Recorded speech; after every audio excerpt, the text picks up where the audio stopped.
This is a video idea that I've had knocking around in my head for a little while. Now, there are other YouTube channels out there that will tell you what they think the best Starfighter is. And I guess really any discussion of Starfighters has to start with a definition of a Starfighter. So I checked, there aren't any. The Oxford Dictionary does not define a starfighter. Wikipedia doesn't really define a starfighter. It doesn't have its own separate dedicated page or anything. So what do I mean when I say starfighter? And as you might have guessed from the thumbnail for this video, I think that this is probably the sort of thing that I'm thinking of when I think of a starfighter. This, as you will probably be aware, is a Star Fury from the TV show Babylon 5.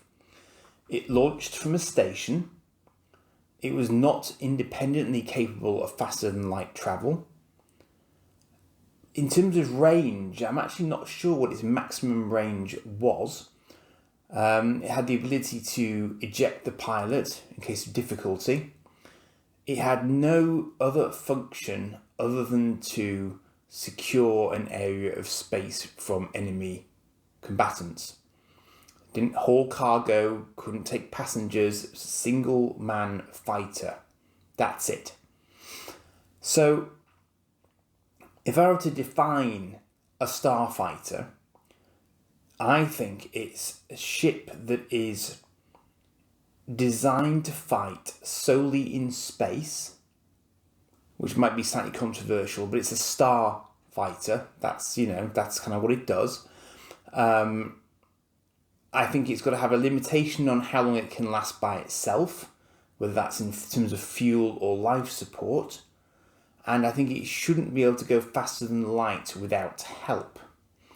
Because I think otherwise it becomes something else. It starts to become some sort of, light cruiser or a frigate, or to be fair, I'm not that well up on my nomenclature for proper terms for navy and sort of aerial vessels. So I will hesitate to be any more definitive than that. But I'm just concentrating on my own personal idea of what one of these is. And so that having been said, because obviously, as you'll know if you're familiar with this channel at all, I've been doing a fair bit of collecting over the past year or so. And I have collected a lot of Star Trek stuff. Star Trek doesn't have, or didn't have, a concept of a starfighter. And this is where I need your help, because what I'm trying to figure out here is, what was the first example of a starfighter? Lots of people argue about which is the best starfighter, and they argue about where the definition for starfighter stops and starts, of course. But what was the first starfighter? And I am in part. Obviously, again, we have this thing where it could be on screen, it could be in a comic, it could be in a book, it could be in a short story. And I'm going to focus on the stuff that I actually have toys for, because I wouldn't I? But let's get the obvious one out of the way with first. I do not think that the first starfighter came in Star Wars. No. I say that because Star Wars A New Hope was in 1977. And I have in front of me a list of other things that came before it.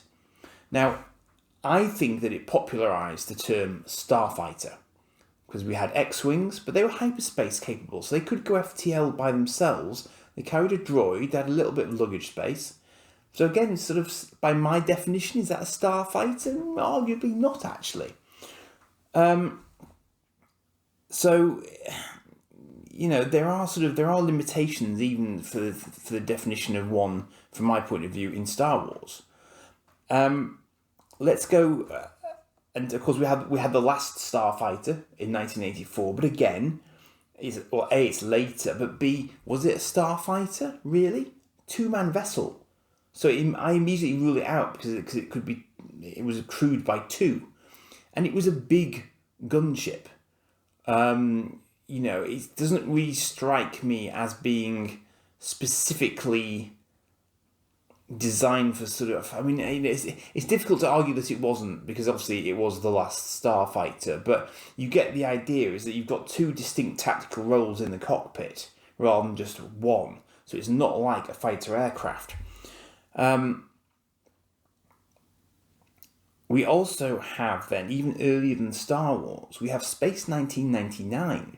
Now, you may be unfamiliar with Space 1999, and unfortunately I don't have one of these to show you, but there was a ship in that show called a Mark 9 Hawk. It looks similar to the Eagles that Moonbase Alpha use on a regular basis, but it was a fighter craft. Now, again, I would probably have to rule it out from my definition, because I think it was a 2-crew ship, but it was a dedicated fighter. It didn't have FTL, so it was close. But a lot of the ones that I thought of immediately, when I actually looked at it, I realised that things like Buck Rogers Starfighter, and this is one of the things that made me think about this topic, because this is a toy by Corgi, and it declares itself as Buck Rogers Starfighter on the underside of it. So when I was looking at this, I thought, I'm looking at a Starfighter, and most of the time I'm sat in my living room, but when did the concept first come up? Was this it? No, it wasn't, because Buck Rogers Starfighter / Thunder Fighter, as it's also known, came out in 1979. So again, it's post Star Wars. So too was the very famous, of course, Battlestar Galactica Viper. Now, I like the Viper because the Viper is single seat. It's limited fuel. It doesn't go faster than light. So I definitely like it as a space superiority starfighter. I think it would qualify, although that being said, of course, we do see it operate inside an atmosphere. So technically speaking, would I rule it out on that? Possibly. But certainly in the modern version of the show, using RCS thrusters and all that sort of good stuff, it's nice like that. There's no ways about it. It's a good example that you could consider as a starfighter, I think. That's the Eagle Moss version of it, by the way, in case you're wondering where that one came from. Now, in terms of non-screen starfighters, I can show you this. This is Dinky's Trident Starfighter, which comes from 1978. Again, just post Star Wars, but it does call itself a starfighter. Now, I have absolutely no idea whether this thing was supposed to be interatmospheric or it was just space, but it looks like it might have had just one cockpit, although there are two little silver modules on top of it. It might even be that the unaptly named Galactic Battlecruiser that you can see at the top there was actually more of a starfighter, because it may have just had one person in it, but it's hard to tell because it didn't get into that much detail, and this was towards the end of Dinky's run. So that one's kind of up in the air in terms of vintage, because it's definitely post Star Wars. So apart from the Mark 9 Hawk, I haven't yet mentioned anything else that was pre-Star Wars. And then it occurred to me that there is a ship, another Jerry Anderson ship from another Jerry Anderson show, that might be termed a starfighter. And it's actually this. And this is a Shadow Interceptor from UFO. This came out in 1970. So this was pre-Star Wars.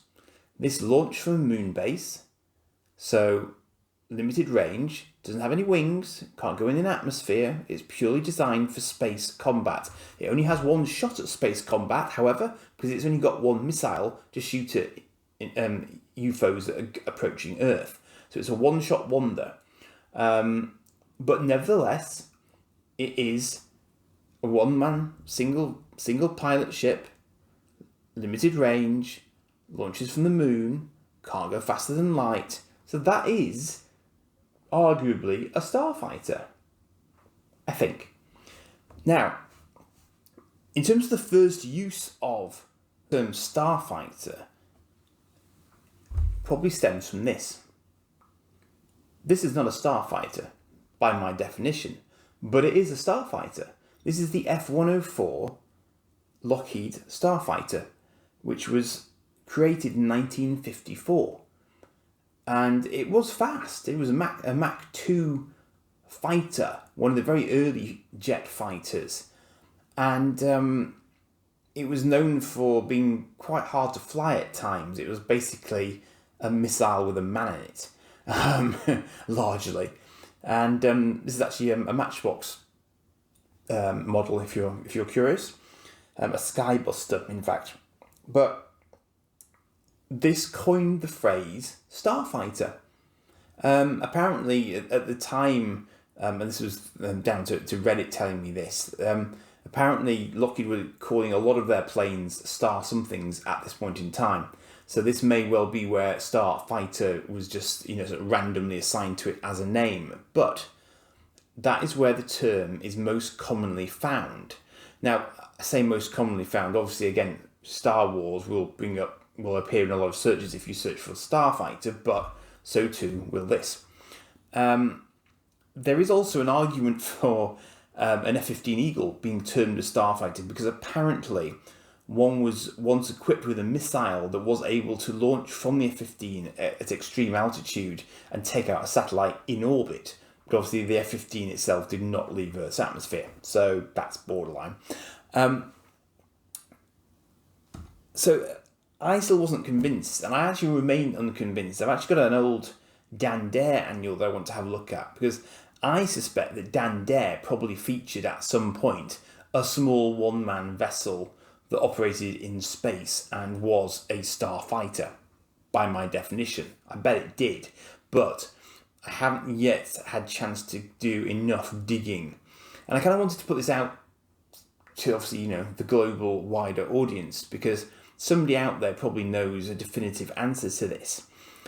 And the best answer I can give you at the moment is a rather lovely exchange that took part on the Sci-Fi Stack Exchange. I'm going to find the link for it and put it in the video description. But it came from a novella by John W. Campbell in 1930. 1930, that's nearly 100 years ago. And the description here is absolutely sort of bang on my mental description of a starfighter. And it was in a story called The Black Star Passes. So a starfighter, I would call it, is described in this book as a small single-man cruiser with no bunk or living quarters, just a little power plant and weapon. One that can jump out of the way of a ray so quickly that it will be very hard to hit, and at the same time, because of its ray, be very dangerous. So, no mention of FTL there, but if that isn't the definition of a starfighter, I'm not sure what is.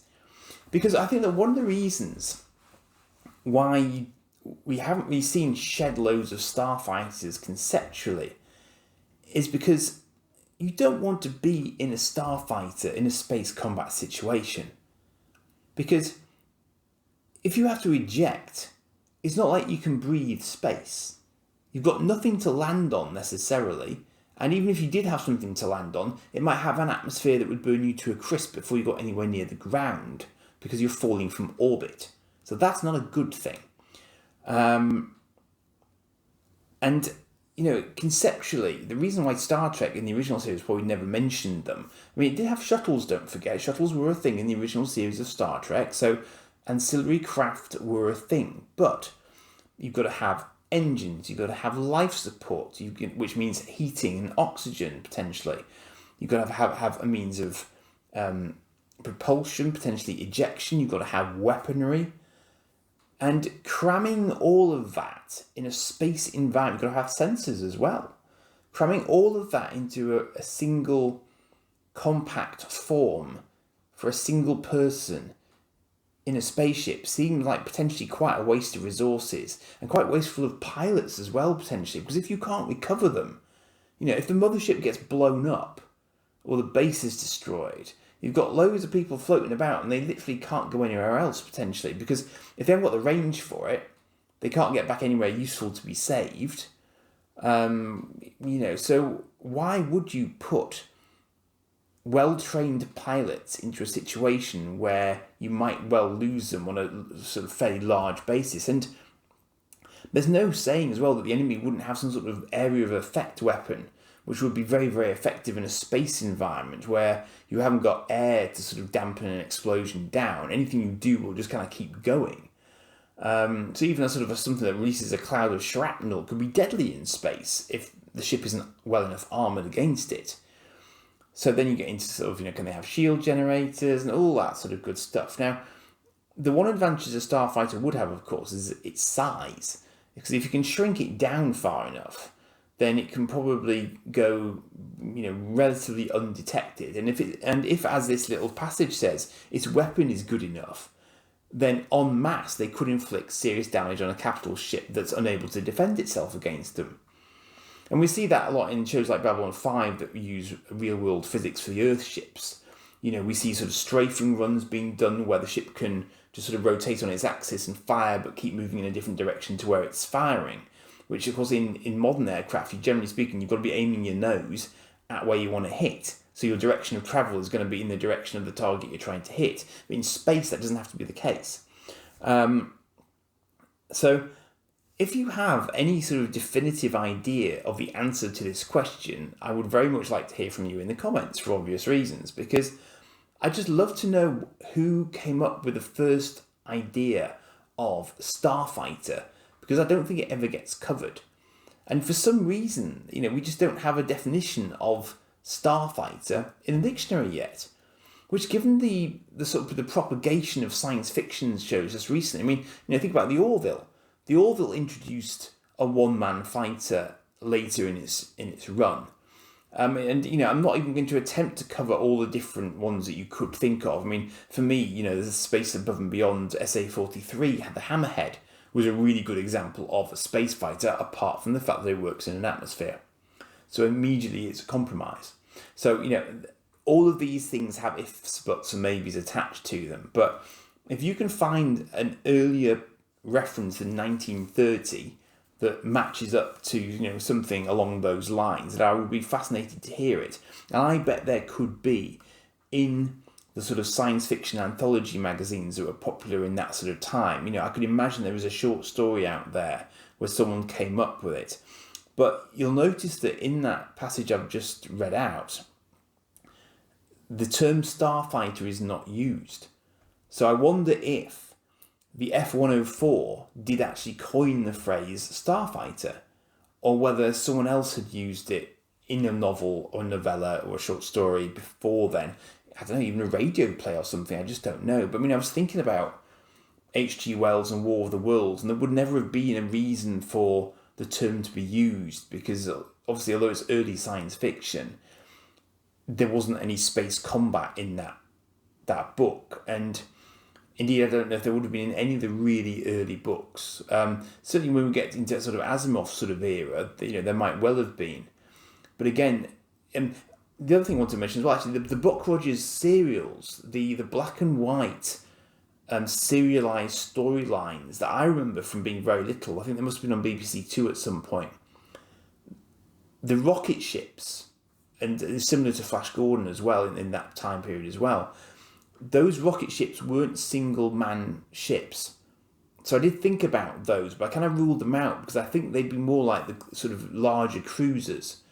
And they operate inside atmospheres, so they're not the sort of same concept that I'm thinking of when I think of Starfighter. So, let me know what your favourites are in the comments, by all means as well. Obviously, that can be a thing. But if you know of any earlier mentions of the term Starfighter earlier than 1954, that's the sort of thing I'd be really, really interested to find out. And if I do some more research, and if Dan Dare throws anything up, then I'll mention that in the comments. But for the time being, that's as far as my own personal research has gotten. So I'd be interested to hear if you've got any other ideas. Cheers for now.